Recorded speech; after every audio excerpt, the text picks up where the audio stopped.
Bueno, hay temas que son bastante complejos y profundos, pero que de alguna manera no se les da la importancia que requieren, porque muchas veces se dan por sentado.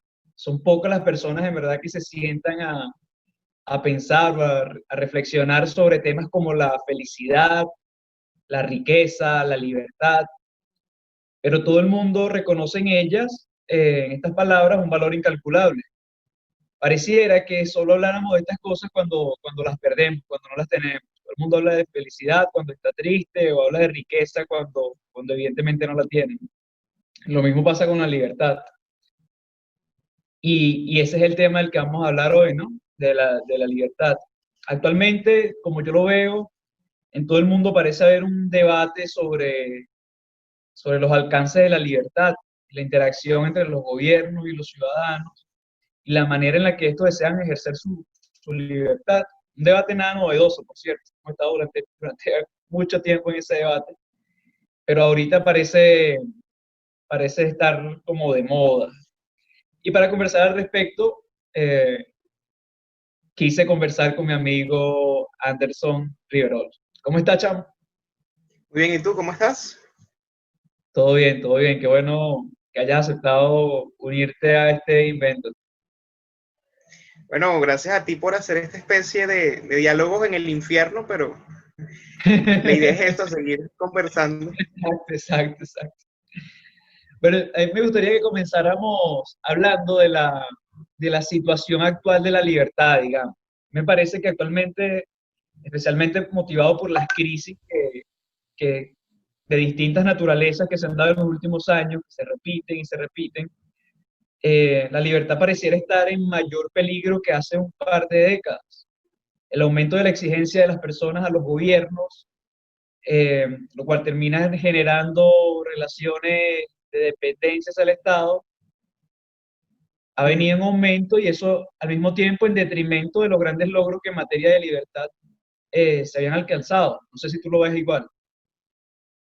Mira, yo considero que la libertad es algo muy, muy nuevo. O sea, nos ha acompañado aproximadamente los últimos 400 años en toda la historia y siempre va a estar asediada. Incluso creo que fue Jefferson en Estados Unidos que decía que el precio de la libertad es su eterna vigilancia. Pero más allá de hablar de libertad, hay que saber qué es bien qué es la libertad. Porque la libertad, Sí, hasta los comunistas o la izquierda, que son los grandes enemigos de la libertad, abogan por ella. Y lo vemos, bueno, desde un transcurso histórico hasta lo que podemos observar en España, que está pasando con el gobierno socialcomunista del PSOE y Podemos.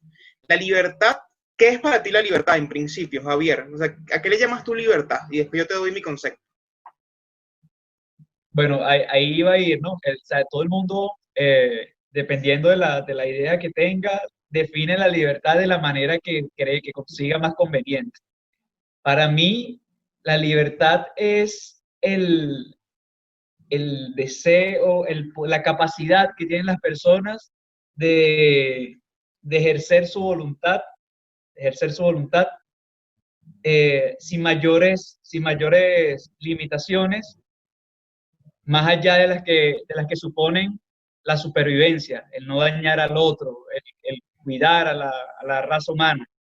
Para mí eso es la libertad. ¿Y para ti?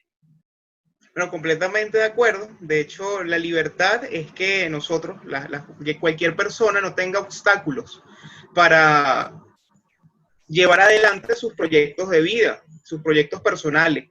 Sin embargo, la libertad tiene un gran obstáculo que es la libertad de los demás y no podemos afectar a otras personas y eso es prácticamente lo que planteas. ¿Qué sucede, Exacto. Javier?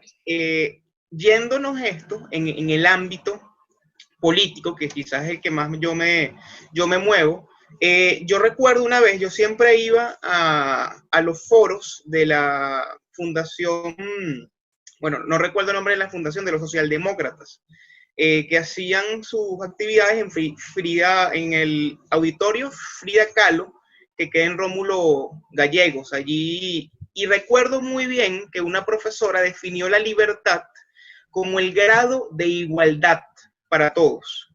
Y eso es peligrosísimo, porque la libertad real, o sea, la libertad real, porque además yo creo que la verdad es una sola y es inmutable, inmanejable, inmanipulable, la libertad real es la ausencia de obstáculos para los proyectos de vida.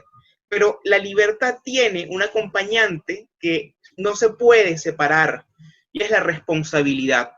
Es decir, todas las personas pueden hacer lo que quieran, pero ese lo que quieran también significa que las acciones que hacen libertad tienen consecuencias y también tienen que hacerse responsables de estas consecuencias.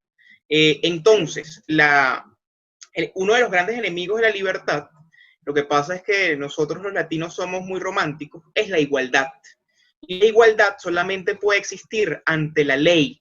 Si planeamos igualar a todos, lo que vamos a hacer es empobrecernos cada vez más, y el órgano que iguala, ¿a través de qué? De la fuerza, de la coacción. Entonces la libertad sería antónima a la igualdad, porque la única igualdad que existe es ante la ley. Es decir, que Javier no tenga más privilegios que yo y yo no tenga más privilegios que Javier.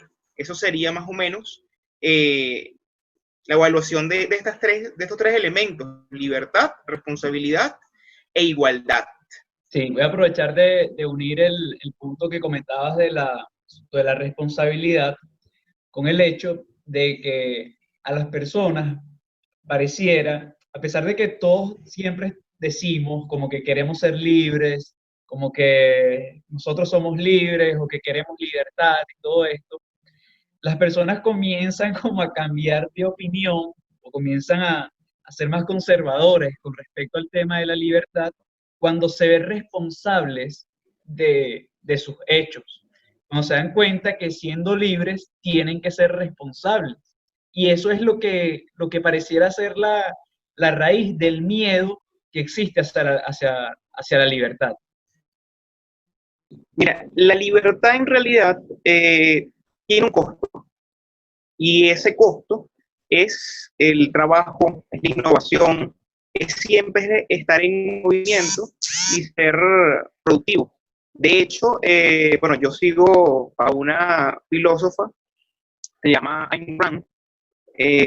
Sus obras siempre me han parecido inspiradoras, y ella dice que hay varias virtudes dentro de los sistemas que tienen la libertad, específicamente el capitalismo, y lo dice directamente, y es que la virtud del orgullo, la virtud de la producción, por ejemplo, que es producir es a través de tu mente y tu cuerpo, crear la riqueza.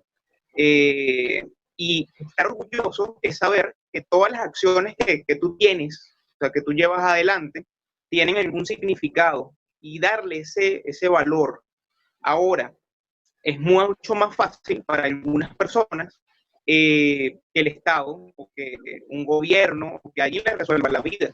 Es decir, el totalitarismo también fue, digamos que potable, famoso, porque no implicaba tanto esfuerzo individual.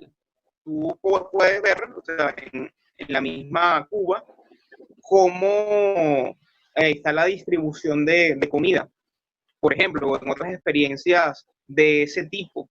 Y es decir, el Estado te dice, aquí tiene lo que usted va a comer, y no se preocupe porque aquí está, a lo mejor no le alcanza, a lo mejor no es suficiente, a lo mejor no es lo que usted esperaba, pero aquí está. Y el no tener esto significa que cada persona va a ser responsable de sí mismo. Y esa responsabilidad puede ser que dé miedo a las personas. Sin embargo, yo creo que hay experiencias, y yo estoy seguro que la experiencia venezolana nos ha dicho otra cosa. De hecho, esta especie de normalización, que no fue normalización, sino que también hay cosas detrás que obedecen a irregularidades legales, como los bodegones. O sea, todas las personas iban a un bodegón y se sentían mejor porque podían escoger si querían mayonesa Kraft o querían otra marca. Pero esta posibilidad, que lo hago insistiendo que el ejemplo no cabe, porque eso no es un ejemplo libre de mercado, eso al final forma parte de la desgracia que vivimos en Venezuela. Eh, Sin embargo, ese espacio es mucho mejor que no tener mayonesa o tener algo de una marca, no sé, china, mexicana. Es la responsabilidad muy importante y el orgullo, que creo que además está ligado con una cosa que tiene la libertad, que es la autoestima. Una persona con autoestima jamás permitiría, por ejemplo, que alguien le resuelva la vida. Una persona con autoestima, con su trabajo, saca adelante a su familia, se saca adelante a sí mismo. Pero sí, efectivamente, como dices, lleva una cuota de responsabilidad y la responsabilidad es el trabajo duro. Exacto. Por un lado, las personas que de alguna manera se oponen a la libertad eh, lo hacen desde el temor que implica la responsabilidad. Pero por otro lado, hay quienes hablan de algo como exceso de libertad. ¿Tú crees que tal cosa existe? Que el exceso, que hay un punto de demasiada libertad como tal. Mira, esa pregunta me la hicieron hace poco, por cierto, que si era buena la extrema libertad. Yo creo que la libertad o se tiene o no se tiene. Y el ejemplo que doy yo es que si alguien está en la cárcel y le dejan una ventana abierta, o sea, no tiene barrotes, pero la puerta sigue, bueno, no es medio libre. O está libre o está preso. Siendo la libertad, como hablamos al principio, que es ausencia de los obstáculos para que la persona tenga su proyecto de vida, tenga su propia planificación individual, si yo pongo, o sea, pocos obstáculos, no es medio libre. Entonces, lo que efectivamente creo es que eso forma parte de un lenguaje que al final no soluciona nada, ya que es muy metafísico y nosotros tenemos que irnos a la realidad y a los eventos lo más Sí, a práctico lo posible. pragmático. Eh, ahora, ahora, hay una cosa bastante importante. ¿De dónde deriva la libertad? Y yo tengo, o sea, yo sí me voy por algunos autores o políticos, Margaret Thatcher, Hayek, que la libertad comienza con la libertad económica. ¿Y por qué? Porque le da a las personas independencia. Y una persona que es independiente económicamente no tiene que depender, o sea, valga la redundancia, de nada ni de nadie para hacer lo que quiera. Pero hacer lo que quiere, insisto, porque o sea, es muy importante, porque actualmente hay una ola de liberalismo. Todo el mundo se cree liberal y los que no se creen liberales o están con la libertad, con el concepto, creen que tienen la autoridad de definirlo. Entonces es muy necesario que la libertad sea definida como lo que realmente es, para que no haya confusiones y para que las personas, bueno, se sientan realmente o a favor o en contra. Y lo que es contrario a la libertad es la fuerza, es la coacción. Entonces el Exacto. debate tiene que ser muy real y muy ajustado a los hechos. Sí, yo también creo que no existe tal cosa como exceso de libertad y creo que eso ha sido parte de la narrativa que han creado quienes atacan, quienes históricamente han atacado la libertad con palabras como el libertinaje y ese tipo de cosas. Parece que no van a lo pragmático como lo estamos planteando.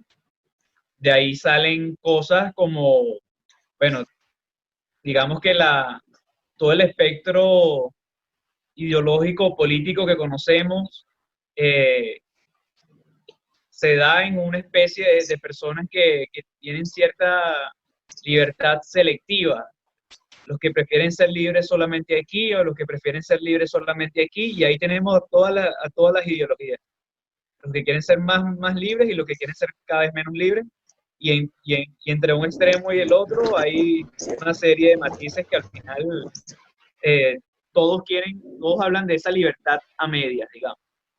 Ahora, a mí me gusta pensar también en el futuro a partir de las cosas que están ocurriendo en este momento, ¿no?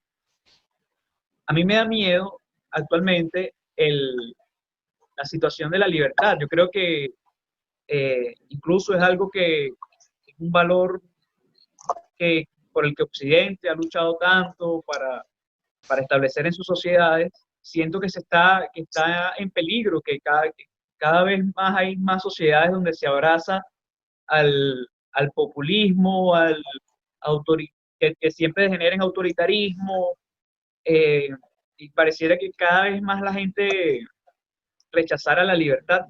¿Cómo ves tú el tema de la libertad en el futuro? Mira, hay un autor, Zizek, dice que el sistema que al final lleva la libertad, que es el sistema capitalista, va a ser sustituido, va a ser destruido. Sin embargo, yo veo en el futuro una mayor conciencia a favor de la libertad, porque las personas y los sistemas que son antiliberales están actualmente haciendo de las suyas, por así decirlo, a través de una justificación que es la pandemia que vivimos. Sin embargo, podemos evaluar, o sea, qué ciudades no han practicado este extremo control. Y tenemos, como ejemplo, Taiwán, que ha tenido muy buenos resultados. Tenemos también en nuestro continente a Uruguay, con el presidente que ha sido de verdad de forma excelsa cómo de alguna u otra manera ataja la crisis, porque el hecho de paralizar el mundo también tiene implicaciones económicas, y esas implicaciones económicas, más allá de destruir o de reemplazar cualquier sistema, se cobra en vidas humanas. Y esto lo podemos ver quizás muy cerca de nosotros con lo que ha sucedido en los países vecinos, donde las personas están más bien a la deriva, tanto nacionales como los que se han trasladado de Venezuela a otros países por la situación económica. Ahora, la verdad es que uno creo que debería evaluar muy, muy sinceramente cuáles serían los pasos para ello. ¿Para qué? Para, uno, contener una pandemia y dos, salvaguardar la libertad. Y un elemento clave, insisto, que lo hemos hablado en toda la conversación, la responsabilidad individual, porque nadie va a cuidar mejor a una persona que sí misma. Y, o sea, un padre, nadie va a cuidar mejor a una familia que el padre de la familia o la madre en sí. Entonces, creo que debería haber más confianza en el individuo. Y todos estos estragos que vamos a vivir, que no van a ser pocos, lamentablemente, son los que nos van a poner mucho más conscientes de la importancia real que tiene la libertad para todos. Sí, bueno, eso también está relacionado eso es más optimista, evidentemente, de como yo lo veo, pero también parte del hecho de que las crisis enseñan, o sea, las crisis, yo también creo en la capacidad de enseñar que tienen las crisis, por ejemplo, en el caso de Venezuela, que me gustaría que lo tocáramos un poquito más adelante, eh, hablar de temas como este, en la como libertad o incluso como liberalismo, hace unos 10 años era impensable y ahorita hay mucho más gente que reconoce el valor de la libertad, precisamente porque nos ha tocado vivir el antagonismo de eso. Sí, completamente. Sin embargo, yo siempre digo que muchos de los venezolanos acogieron con mucho gusto la ausencia de libertad. Gracias, o sea, se inspiraban en un chiste que se daba en cadena nacional o decían que Venezuela era un país rico, cuando la riqueza no significa, el hecho de que haya petróleo no significa que somos ricos. La riqueza se construye con cada uno de nosotros. Así que, mira, al final lo que hay que rescatar son los principios. ¿Qué principios le sirven al ser humano para que éste sea exitoso, para que éste sea próspero? El principio del igualitarismo, ¿no? Es una realidad que ese es un principio que no, que la igualdad solamente sirve cuando es ante la ley. El principio de la producción, de la propiedad privada además, porque la libertad, a ver, me voy a los derechos fundamentales, vida, libertad y propiedad. la principal propiedad privada que tiene una persona es su cuerpo. ¿Por qué? Porque el cuerpo, unido con la mente, tiene la capacidad de crear la riqueza. Y toda esta riqueza derivada tiene un propietario, que fue quien la creó. Y este puede negociarla, puede heredarla, puede regalarla. Pero cuando se ataca la propiedad privada, se está atacando directamente a las personas. Y eso no lo entendimos. Entonces, muchas personas engañadas, cuando ocurrieron confiscaciones, que al final se le llamó expropiaciones, estaba, o sea, muy contento. Yo las veía en televisión celebrando porque ahora era de todos. Y lo que es de todo es de nada al final, como ocurrió, o sea, no solamente un ejemplo reciente, sino en la tragedia de los comunes.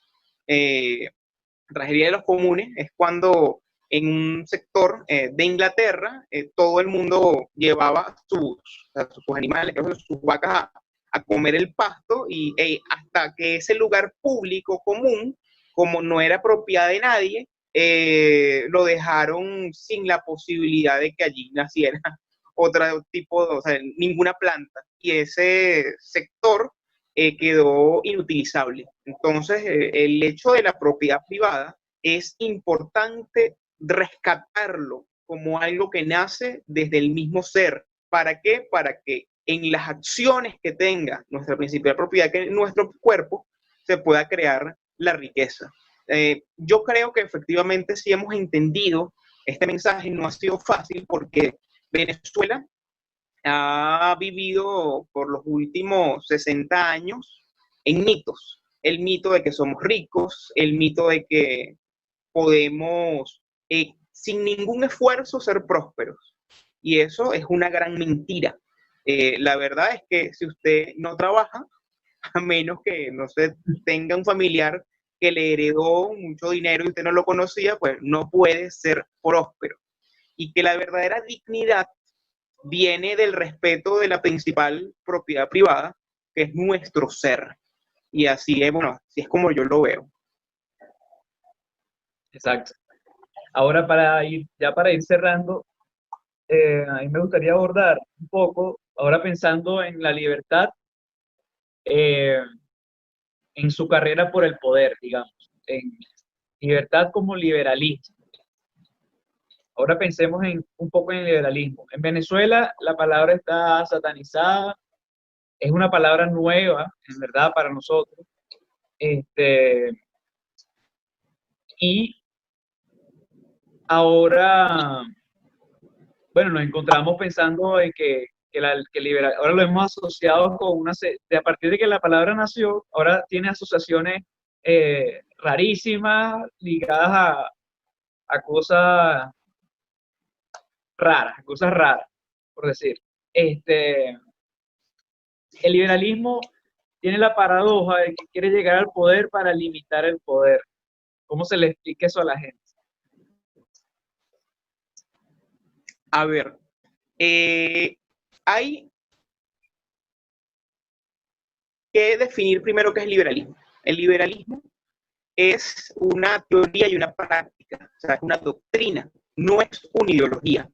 Una ideología es un conjunto de ilusiones, un conjunto de distorsiones y tiene un carácter utópico. El liberalismo no, el liberalismo se soporta en una base teórica que puede y es llevada a la práctica. ¿Y qué es lo que propone? Bueno, que el centro de toda discusión sea el individuo, toda discusión pública sea el individuo. ¿Esto a través de qué? Uno, de los derechos individuales. Dos, del respeto de la propiedad privada. Y tres, de la capacidad individual de poder sobrevivir y de poder ser próspero y desarrollarse, que esto está implícito en el libre mercado. En Venezuela, efectivamente, nosotros tenemos una tradición colectivista, una tradición de izquierda. Yo le llamo que esta es la gran tradición de la ética del saqueo, porque al Venezuela tener muchos recursos, la única visión que se tiene es el de llegar al poder para planificarle la vida a la gente, para decirle qué es lo que va a hacer y bueno, al final para apoderarse de los recursos, que es muy, muy lamentable. La propuesta del liberalismo va completamente en contra de eso. pero hay que tener claro que hay varias corrientes liberales.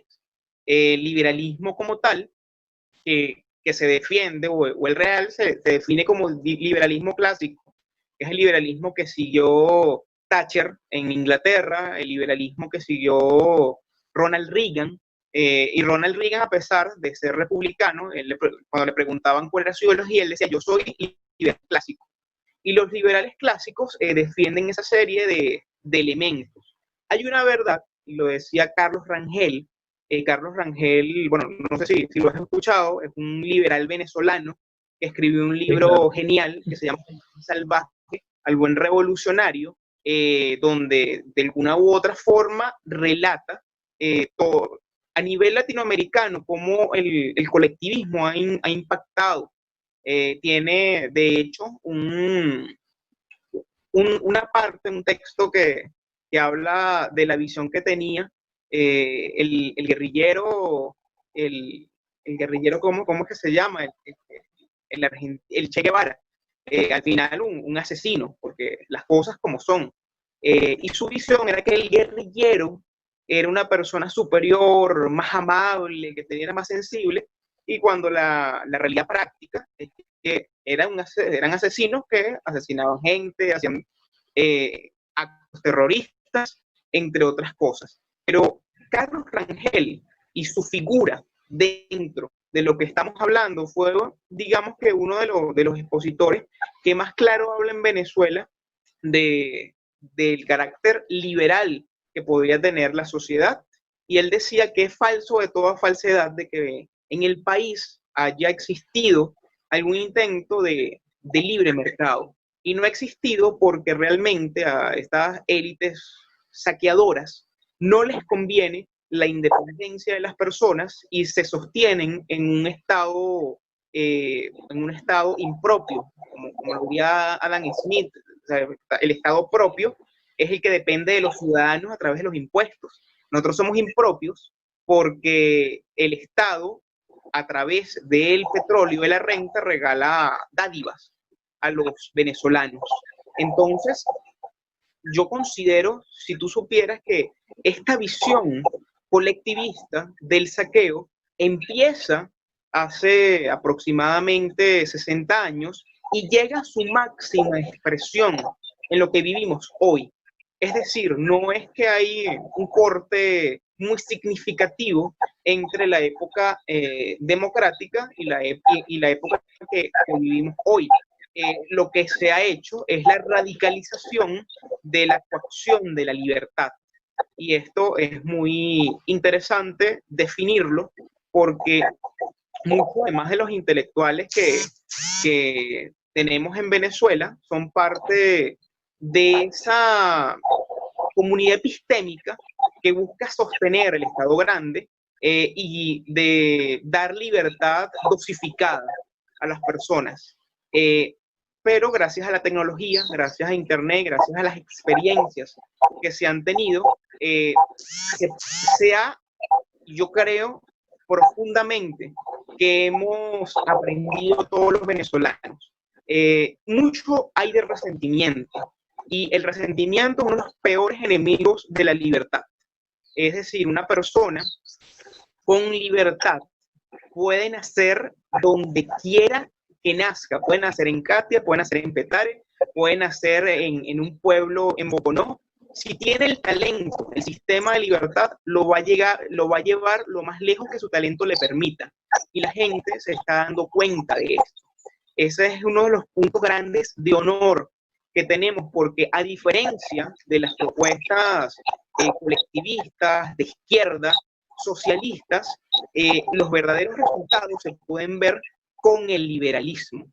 Y por eso es que nosotros, cuando cayó el muro de Berlín, todos los liberales creíamos que ya era el fin de la historia, como dijo Fukuyama, pero no fue así, porque los enemigos de la libertad, los que quieren planificar la vida de las personas para destruirla, al final también aprendieron y fueron evolucionando, y ahora se cubren no solamente a través de la fuerza, sino a través de grupos de presión y lo políticamente correcto. El tema de la libertad es muy complejo. Sin embargo, lo que hace falta es tener carácter para defenderla. Lo que tú comentabas, o lo que hemos comentado durante todo el rato, ha sido en relación al tema de que si la gente ha aprendido, si la gente no tiene mayor aceptación sobre ese tipo de términos. Yo, por ejemplo, en las protestas que se han hecho en Venezuela, se ha vuelto común que la gente grite libertad, libertad, libertad. Y en muchas ocasiones yo me pregunto si realmente saben lo que quieren cuando dicen libertad, ¿no? Pero bueno, nada, este es un tema que a mí también me apasiona muchísimo y me alegra poder haberlo conversado contigo. Así que te agradezco en verdad por tu disposición. Bueno, gracias a ti también por toda esta conversación y esperemos que en poco tiempo pasen estas conversaciones de ser de los diálogos en el infierno, a ser los diálogos en una sociedad libre y de... Esperemos, esperemos. Muchas gracias, Anderson. Hasta luego. Hasta luego, gracias a ti.